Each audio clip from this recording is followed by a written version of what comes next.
breakfast puppies? This podcast contains adult language and content and is meant for mature audiences. Listener discretion is advised. You're listening to the Glitterbois. The Glitterbois.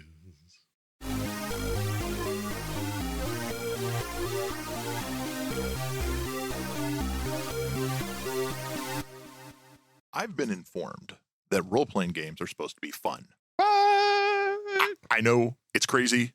I thought that there was just another 8 to 20 hours a week that you spend with people you may know, and you charge through accomplishments to get stuff that is make-believe. 8 to 20 hours a week. What fantasy world are you living in? High school and college. Okay. Fair. That tracks. This has not been my world for a very long time. I was about to ask you some very important questions. Yeah. This isn't being recorded, right? Because if work finds out that I'm spending 8 to 20 hours playing role-playing games, I may not be employed anymore. No. All right. So we're going to be talking about how to have fun in an RPG. And it's actually a kind of an important conversation. I have looked at players after months of a campaign and asked, so is everyone having fun? And no one wants to look me in the eye because they're not enjoying the game, but they didn't want to tell me. And as a GM, not a forever GM, but as someone who's GM'd a lot, 1, I didn't pick up on it. 2, what am I doing wrong? Or 3, what's going on in my players' lives that is taking away from their fun? Mm-hmm. Oftentimes, we always harp on this. Session 0 is super important when you're sitting down at a table and ask the question, what is fun for you in a role-playing game? I'm looking to run this type of game. Is that fun for you? This is a great example I had. One of the people, everyone in this room knows, wanted to run a game in Menzoberranzan. It was going to be a drow political game. For those that don't know, D&D drow, Underdark, very political. See, Jacob's over here like, oh, heartbeat. Me over here, I'm like, yeah, that's how I was. And I felt bad because this was Bowman. Okay. And he loves that setting. He could pull it off. Oh, he totally could. Yeah. I was dealing with stuff at work that was like, I don't want to play work, right? Yeah. Right. And so, and other players, but we had the ability to communicate that. Mm-hmm. It was not going to be fun for me. Now, would I have played it? Probably. I probably would have played it. I wouldn't have enjoyed it as much as I could have, but we had that conversation. So how to have fun at your RPG table. The first thing, have the conversation of how to have fun. Yeah. What is fun for all your players? Include that in your session 0. Like, absolutely. What are the things that you enjoy doing? What do you get out of gaming the most? And what are the things about gaming that you're not so keen on? Yeah. I have had a player and he loves my games and he shows up at my convention games all the time. He would be the ultimate poker player. He has no facial expressions. He has no tonal inflections. He is very analytical when he writes down his sheet and makes his rolls. I'm getting no feedback from this player. Every time I ask him at the end of the session, did you enjoy his light, his eyes, his face? He shows me more expression when I ask him that question at the end of 4 hours than I saw for the entire 4-hour session. And I'm like, but he's like, yeah, I had a lot of fun. I love your games. That's why I'm always here. I've had a lot of players like that. It's this personality type where they are so focused on the game that and what it's evoking in their head that nothing comes out. And yeah, they can throw you for a loop. All of these things lead into every player has fun at the table a different way. Yeah.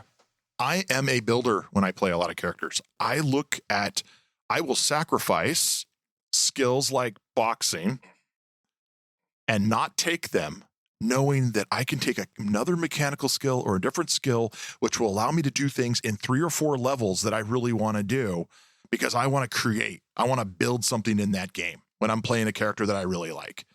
This is also why I like Techno Wizards and Riffs. I love them because I'm going to build shit. If you're a GM that's scared of what I'm going to do on first level, you're misunderstanding the scope of my character. But that's fun for me. Building a big spreadsheet and tracking all of our shit, that's fun for me. That's not fun for a lot of other players at all. Like, they want to show up and be Thule and kill things. That's fun for them. And that's okay. And these roles may change. We ran a game where all the players said, we don't want to think, we want to show up and hack and slash every game. And we want to do this for about 3 months. Okay, cool, bar set. Now the GM said, I'm going to throw some political stuff in because that makes fun for me. And it's okay for the GM to have fun, but we were very upfront with them. If you do that, we may ignore it. Is that okay? And the GM's like, yeah, it's fine. I'm going to screw you with that, but it'll lead to more combat. Okay, cool, we're good. That's not fun for me. I would not have enjoyed that. Yeah, I would have said so. Like, this isn't the game I want to run. Yep. And that's super important to have that conversation. There are players that are really into the character interactions, the NPCs interactions, and that's where their jam is they want to talk to 5 different really cool people every night. Yeah. And so the GM needs to know that to help them get their fun. They want to talk to the crazy homeless guy who was abducted by aliens. They want to talk to the FBI agent who is an alcoholic because he has hard times from war. They want to talk to the prostitute who has a heart of gold. Those characters they want to see in their games because talking to them is awesome. If I am not interacting with at least 1 Midwestern tourist and 2 Kentucky prospectors per session, I'm out of it. Well, that's going to be an interesting game. You should listen to our games sometime, Buckley. You really should. I should. I love you, Kyle. So these are things when you're looking at how to make it's not how to make a game fun. It's how to have fun in your game. Making a game fun is a little bit different. And you're never going to succeed at that if you don't know the mix, the formula of the players at your table, or what you as a GM. I have been in games. I'm running 3 or 4 sessions and I get in and I'm going, wow, the players are having fun, but I'm not. Why? Why am I not having fun? And this is a question you can ask as a player and as a GM. It's important to, many people identify, are aware that they're not having fun. It's having the strength, I guess, is that the right word? Having the strength to say something about it, or the willpower to be like, look, I'm not having fun, and here's why. Man, seriously, so many gaming forums really are just relationship talks. Like, how do I interact with my friends? Yeah. And that can be really hard. At some point, we'll talk about conventions versus your weekly game. And it can be really hard to differentiate between your weekly game and a convention game. Yeah. A convention game, there is no tomorrow. It's your 4-hour session, but you still should be having fun. Me and a couple of people, when we go to conventions, we have an SOS code on our phones. And the SOS code means, come get me the hell out of this game. I do not want to be in it. I'm not having fun, but I don't want to interrupt anyone else's fun. A weekly game, you have to have those hard conversations, those crucial conversations, which was actually a book. And if you've never read it, it's an excellent book about having crucial conversations that can be very uncomfortable, especially at your weekly game where you've known these people for a while. If it's a brand new game, that session 0 is super important. Yeah. I don't think we've gone very few podcasts without saying session 0 is important. It is critically important. It's also important as a player, as a GM, to speak up and go, hey, I'm not having fun. I have been that guy at a game and said, hey, all, I'm really not having fun here. How are other people? And I've had the situation where most of them were. I was the odd man out. Yeah. And I'm like, okay, cool. I'm going to take my time somewhere else. It's not a reflection on the GM or the other players. I'm just not doing it. I will come back when we're done with this campaign. And I came back when we were done with the campaign. There's the game master who runs all the time at GameStorm. And I think he's a great person. I've interacted with him many times online and in person. I think he's He and I get along very well. I can't stand his games. And I didn't realize that until I was in a game of his. I was in a game with his one year at GameStorm, and I sat down and it's like, oh my God, this is so not for me. I hate everything about this. And finally, about 15, 20 minutes into it, I just said, look, sorry guys, this isn't for me. And I walked away. He looked, down about it. I felt bad about it, but it's like it didn't waste his time. He didn't waste mine. So it was all good. Anyway, a few years later, I didn't write down his name. I didn't know him well at that time. A few years later, I go to GameStorm, I sign up for another game. And when the game master shows up, I'm like, oh no, this guy. Yeah, man, I feel sorry for him in that one. Me and a friend of mine were both in that game, and we basically, everybody had a good time. I had a good time. My friend had a good time. All the players had a good time. But I don't think he had a good time because I think he wanted the game to go in another direction and we weren't buying into some of the tropes. And anyway, afterward, I finally said, look, here's what I loved about it and here's what I didn't like. And I'm sorry if I contributed to you not having a good time. And everything is great from that point forward. Yeah. And it's having that conversation is super important. And you can have it at convention games. You can have it at your weekly game. Yeah. There are GMs at conventions that I will sit down and be like, usually you're going to know within the first 15 or 20 minutes. But at a convention is a big deal because you've used a bunch of time and you've taken a slot. So as you go to conventions, figure out those people, talk to those people, figure out the names and try not to do that. Or have the conversation in the middle and like go, hey guys, this isn't really for me. It's not on you all. Or make up some excuse. Hey, I had some really bad gas station hot dogs last night and my stomach, I gotta go, and take off. We've used the text code method before too. Yeah. I think I first got clued into that on a gaming way at 1 year at Dragonflight. We were in a game I was in a game that was so bad that I'm under the table texting a friend of mine who's there. She finally is like, she shows up. Hey, got some pizza. Let's go. I'm like, hey, I'm sorry. I'm really starving. I got to go. Yep. There was no pizza though, unfortunately. It was a lie.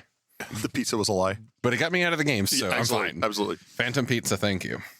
Back in the 90s, when I had just moved back to the city closest to my hometown, and I didn't have an established gaming group, but I had another friend who also wanted to game, and I was at a point in my life where I couldn't GM. I just did not have a time. I was holding down 3 jobs.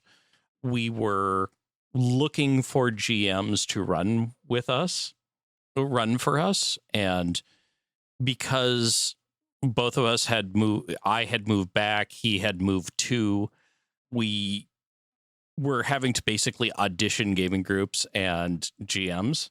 And I thank God he had a pager that had a button on it that would just make the pager go off. It got us out of 2 really gnarly gaming sessions where it was like, oh, Jacob, I'm really sorry. My wife is throwing a fit, or the dog just shit all over the house, or whatever excuse it was. And we're like, oh, well, he's my ride. I got to go. And yeah, I would not do that now. I practice far more radical candor these days. I would note, though, it's very important that if you are not having fun in someone's game or your own, and you think you can make it at least to the end of the session, try to do so, because then you can bow out a little bit more gracefully, or you can bring up your reservations, grievances a little more gracefully. And if you are able to do that, I recommend having a moment to breathe and think on it. Don't react. Do not commit the ultimate sin of turning I'm not having fun into your game sucks and here's why. That's not cool. Chances are it was something that you had a problem with, or there was a miscommunication. that maybe both of you are at fault, or there's just a whole group of people here all wanting different things and no one communicated it. That's no excuse to just tear someone apart because you're not having fun. I've witnessed that. It sucks. Absolutely. Yeah. Which is why, we are talking about some of the stealth ways you can get out of convention games. Yeah. We're trying not to break other people's fun. Yep. And blowing up at a table will break everyone else's fun at that table. And that's not your job to do. Your job is to make sure you're having fun, and it should not infringe on other people's fun. Because if they're all having fun, great. There's a type of GM that really likes to get into the nuts and bolts of the technology of the things in the game. And I call them the technophiles. And I've been in 2 games before where the first 30 minutes was them describing the cool gadget that one of the NPCs had. And I real quickly am like, I like cool gadgets, but I would like some sort of story beyond the cool widget that they have. Was it a Shadowrun game by chance? It wasn't. Okay. It was a Riffs Robotech mashup game. Oh. And the other I think I've talked about before was the Moro Project game. Which I think is a reference game as far as I'm concerned. But anyway, but other people at the table were obviously digging in and into it. One, I got an SOS. The other one, I had a friend come over and actually said, hey, you're supposed to be running a game right now, which I didn't realize, which wasn't true. It was an ambush. They wanted me to run a game, and they pulled me out of a game I didn't want to play to go run a game for them. So it worked out well. But in your weekly game, though, you can really harsh an entire group of people that have known each other a long time. By playing the Moro Project. By playing the Moro Project. And then bringing your weekly game to Game Storm. Apparently you've seen my 4-page questionnaire for getting into a Moro Project game I run. Oh, my God. Anyway, we're not going to go into Moro Project. Thank God. Please. But Please. Try to be somewhat respectful. What NPC has said is perfect, spot on. Try to let the session complete or get in there before the session. Talk to the GM on the side, talk to the players on the side. But those are ways to handle it if you aren't having fun. Yeah. Let's talk about for a moment. Before we jump forward, no. I have a little bit of a caveat on all this.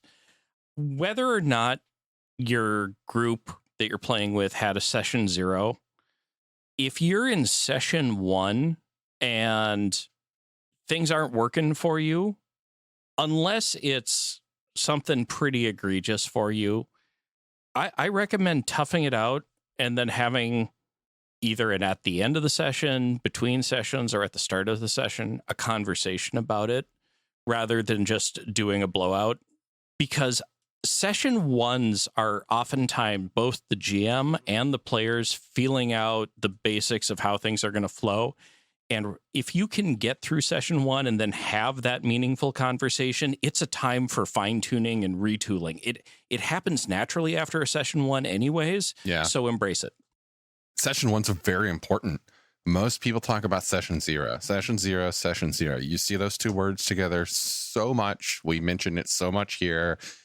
But there's this fallacy that people think that session 0, if we have a session 0, everything's fine from then on.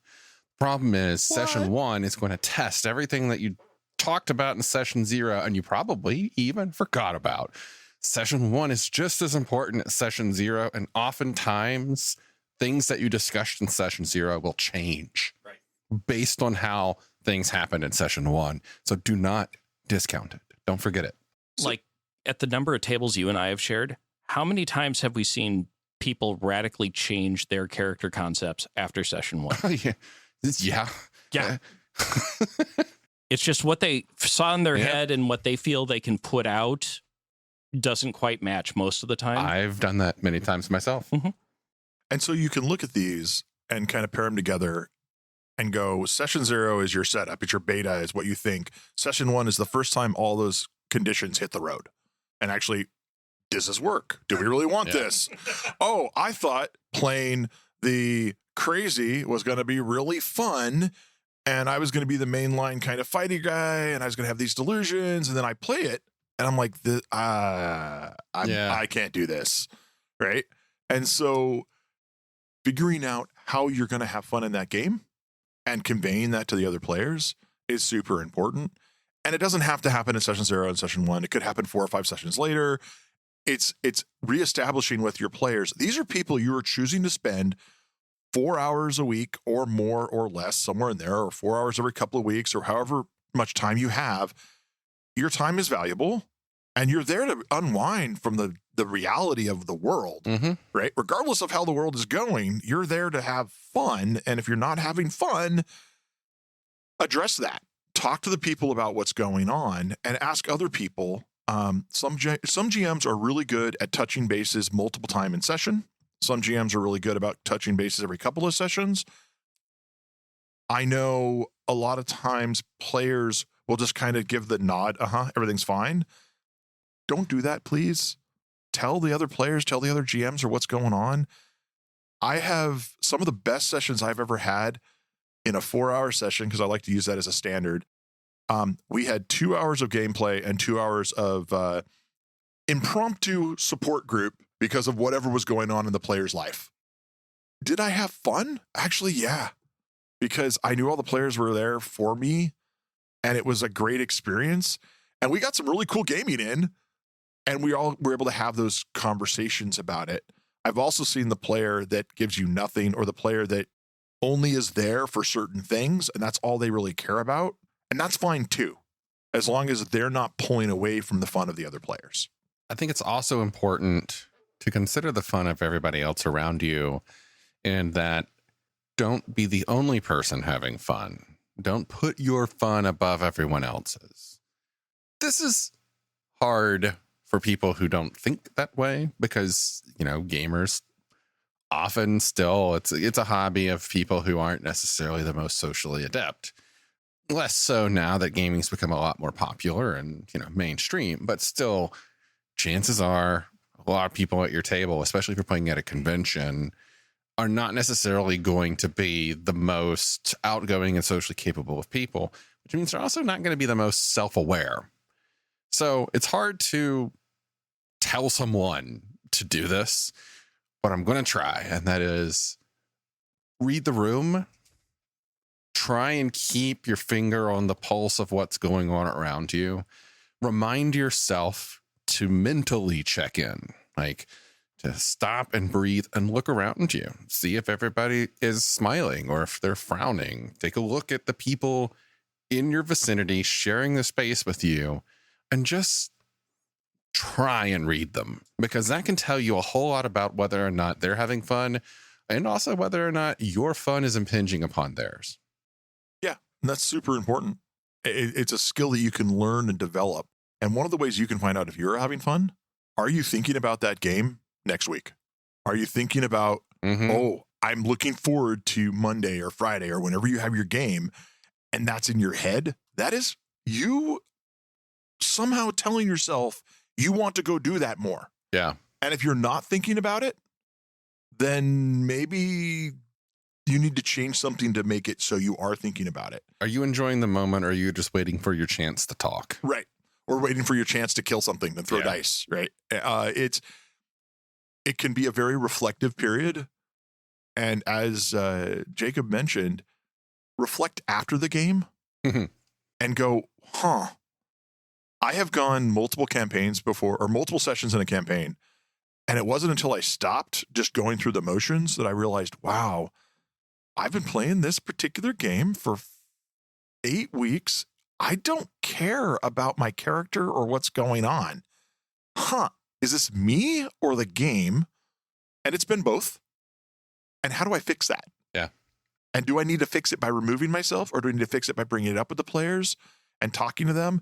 And it is okay to have, I don't know what people would call it, re-session 0, multiple sessions into a campaign. You go, hey, can we talk about the norms of the group? Can we talk about some of the session 0 stuff we talked about? I know it's been 2 months or 3 months or whatever, but can we readdress some of those things? Because I think they've changed. They've changed for me. I would like to discuss this and take a session to do that. Can we rebase the Git repo? Yeah. It's funny you were talking about, you just made that comment, and earlier when you were talking about the difference between session 0 and session 1, what was mentally going through my head is, so session 0 is your proof of concept environment, session 1 is your test environment, and then we'll roll it to prod. Well, I keep thinking the Tuckman model for team organization. And if you've never heard the Tuckman model and you're wondering why certain teams work and certain teams don't, gaming groups utilize the Tuckman model 100%. Go look it up. It's an amazing model that was developed. And you'll go, oh, wow. Yep. This is amazing. And I look at that all throughout life and things I do that require more than one person. It's hard to do a Tuckman model by yourself. The one thought that I'm just going to throw out there, and this is mostly for those of us who are, shall we say, older gamers who have been gaming for a very long time. At some point, we all started to experience the any gaming is good gaming mindset. And I know I intentionally suffered through a lot of gaming experiences I did not care for because I was attached to that group of players. I wanted to game, and I was telling myself it didn't matter whether the game was good or not. Yeah. It was just I got a chance to game. Sit down. If that even remotely echoes as a feeling for you, sit down and have a hard conversation with yourself. Your time is valuable. Not all gaming is good gaming. And your time spent at a game you don't like is better used with other pursuits in your life or finding a game you do like. And with online and being able to do games online, while not perfect for a lot of us, you can find groups out there online. If COVID taught us anything, it's that you can make a community without having them be next door, right? Or in your town. And it'll be different, but you can find something better than perhaps, well, if I can't game with these people, I can't game with anyone. So it's kind of some closing thoughts real quick for everybody here. Having fun should be right up there with rule of cool, right? You should be having fun at your game. If you're not having fun at your game, check in with yourself, check in with the people, and figure out why you aren't having fun. Otherwise, you're not going to do it, or you're just going to have a horrible experience. For those of us at this table, role-playing games are too important to us not to have fun at them. Yeah. This is a huge portion of our lives. We're doing a podcast about a role-playing game that is not necessarily fringe, but it's not like one of the big ones that a lot of people haven't heard about it. We apparently love this. Yeah. And we want you to have fun. We want to have fun. So think about that. And it's okay to have fun. And if you're not having fun, ain't nobody got time for that. And if you're not having fun, there's a very good chance you are detracting from the fun that the other people at the table are having. Yep. And theoretically, you're gaming with friends. Don't do that to your friends. And it could be an excellent opportunity to kind of push yourself and have those conversations with your friends. You'll come out on the better side. If these people are your friends, you can have these conversations and have them in a kind way and say, hey, let's talk about it. And then, and if you have questions on how to have those conversations, you can hit us up, any of us up on Discord. We've all had those conversations personally, professionally. Some of us may get paid to have those conversations. Some of us are, yes. Yes. And so we've been building this community for Discord for a while now. And come and talk to us. Talk to us about this type of topic. Hit us up direct.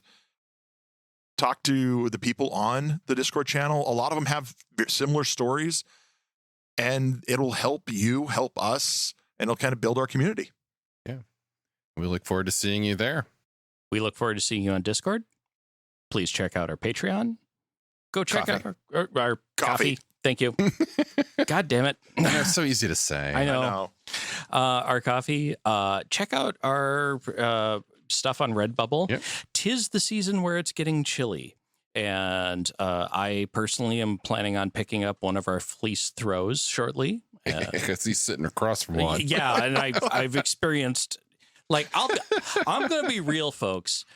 I've bought more than a couple things for podcasts, YouTube channels, etc., because I thought they were cool, or more often than not, my spouse was enamored with them, and they tend to be a little on the cheap side. I love that plushie. Yeah, that throw, and the sweatshirts aren't bad either. So I paid my own hard money with them. I did not get a freebie or anything. So yeah, I've been told if you buy your own merchandise, that is the worst way to try to do a Ponzi scheme. Yeah, it's a horrible way. Yeah, to do it doesn't work out well long term. But what's not a Ponzi scheme is Palladium right now is doing their Christmas grab bag. It is the antithesis of a Ponzi scheme because you pay little bits of money and you get much more stuff back. Oh yes, and you can get. I can't remember what it's costing right now, $50, $60, yeah, and then there's shipping and such. But you put into your box, hey, I'm looking for these types of things. I would really like someone to give me a new copy, an updated copy of Recon, an updated copy of the new TMNT. Who knows? Get some cool shit. Get some weird shit. Yep. And it'll come to you and you're like, wow, this is amazing. Yep. And you never know what you're going to get. And you also can specifically request, like, I need this book. I'd love this book to be in my grab bag because I don't have it. And oftentimes it'll be there. Yep. Get some games for your friends. Bring them into the hobby or just bring them to the Palladium fandom. And when you put in your order, just leave a note that we sent you. One of the things I'd love us all to do is request a free ticket to the next Palladium open house to show them that we want to have a Palladium open house. And those who haven't gone, it is an amazing thing. I want to get some other people in the room to a Palladium open house so we can have a whole session about it. I would love to go. The three of us here have talked about this before. Yeah. All of us have kind of like an emergency fund set aside for as soon as the next Palladium house is open house happens, for plane tickets Airbnb, and the whole bit, yep, Airbnb, the whole bit. And we're all coming from the West Coast. Yeah. So I've been to 2 or 3. They're great little miniature conventions that are awesome.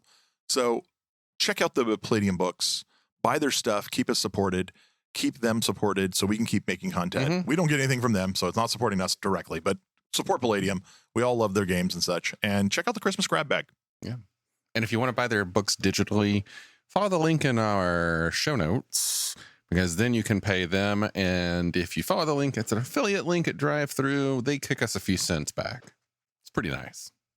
Well, that's it tonight, folks. Thank you very much. And we'll see you on the flip side. Catch you next time. Starships, magic, mystic martial arts, romance. All of these can be found in A Cloak of Blades by Isaac Scher. You might have heard my name before. I've done a lot of voiceover work for Breakfast Puppies, and I've recently released my first novel. It's available on Amazon as an ebook and paperback, and you can get it for free if you have a Kindle Unlimited subscription. I do hope you'll support my work as you're supporting Breakfast Puppies, and it's been a pleasure talking with you today. Have a good one.